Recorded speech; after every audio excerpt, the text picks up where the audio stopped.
bientôt un séminaire régional de haut niveau sur la promotion de la sensibilisation à la lutte contre les cancers touchant principalement les femmes.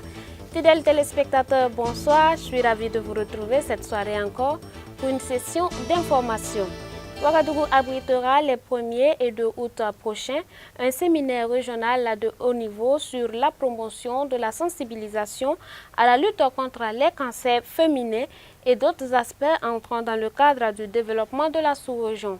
L'information a été donnée ce matin au cours d'une conférence de presse avec la première dame Sika Kaboré. Le reportage est signé Moïse Kinda.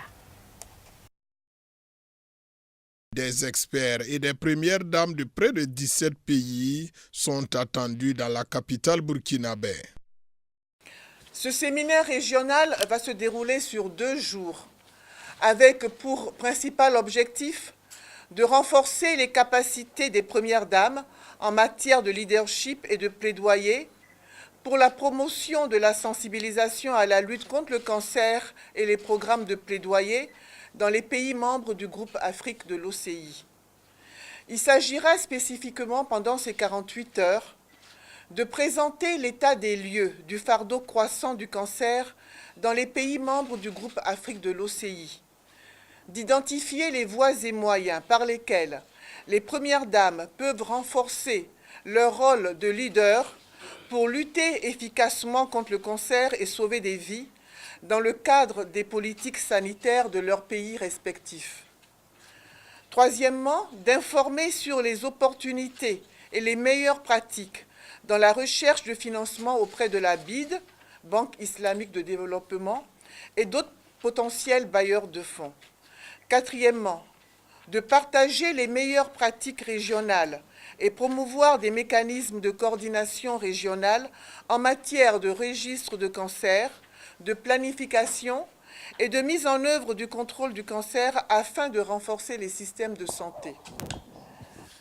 Cinquièmement, d'assurer la coordination avec les partenaires compétents et travailler ensemble pour soutenir les États membres dans leurs efforts de prévention et de lutte contre le cancer, en fournissant une assistance technique et en renforçant les capacités des systèmes de santé nationaux. Sixièmement, de discuter des moyens d'élargir l'accès à la prévention, au diagnostic, au traitement et aux soins du cancer.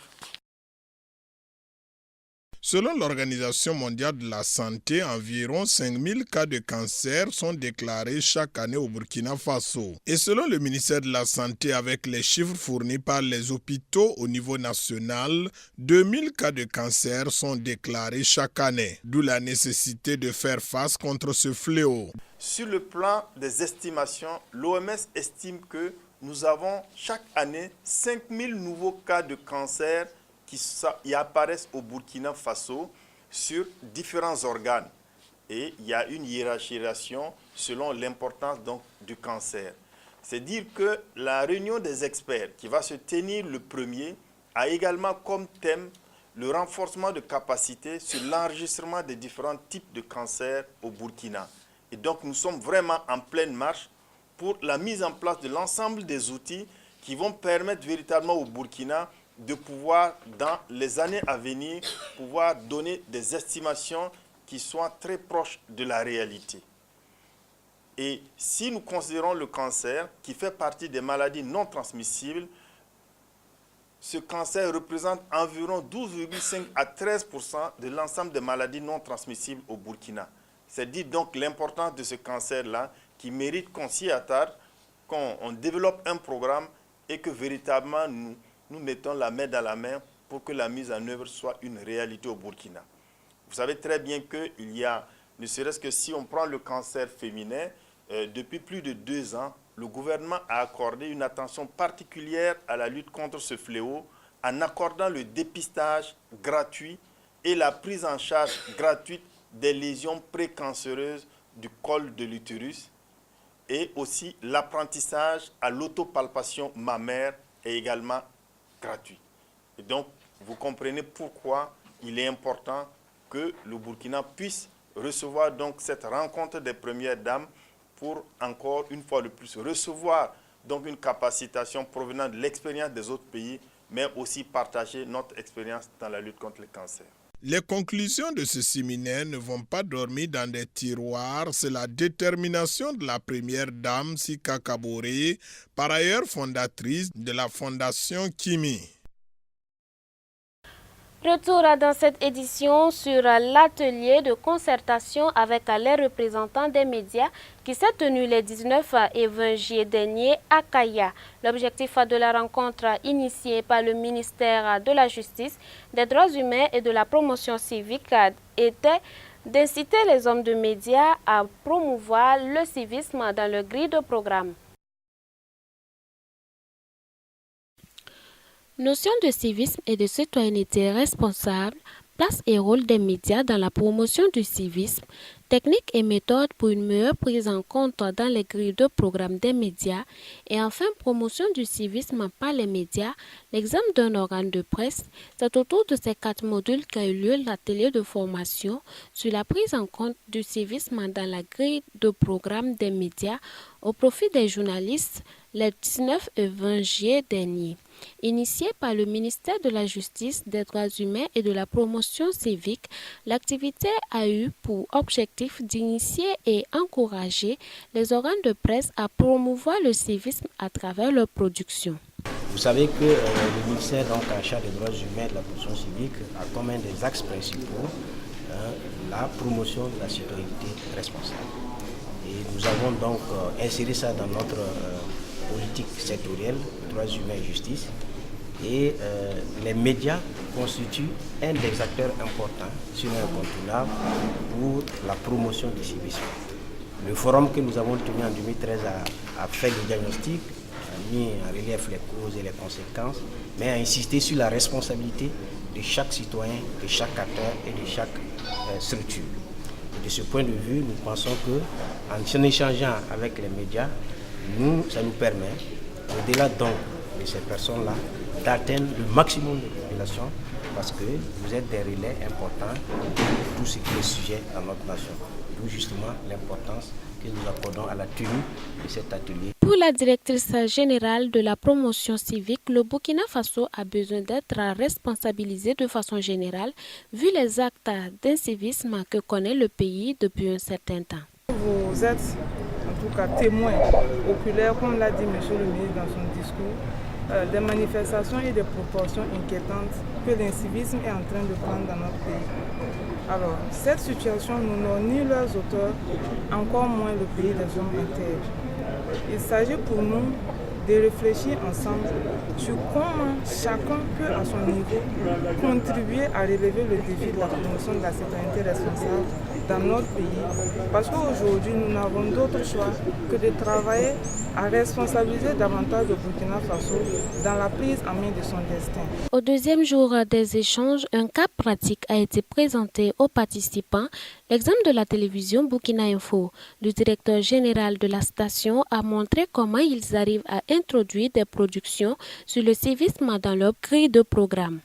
L'incivisme a pris une telle ampleur au Burkina Faso qu'il faut contribuer d'une manière ou d'une autre à éveiller les consciences, à discipliner les citoyens afin qu'on puisse ensemble, dans un mouvement unitaire, donc travailler à ce qu'il y ait le développement. Vous savez, aucune nation ne s'est développée dans l'anarchie et nous ne ferons pas l'exception en la matière au Burkina Faso.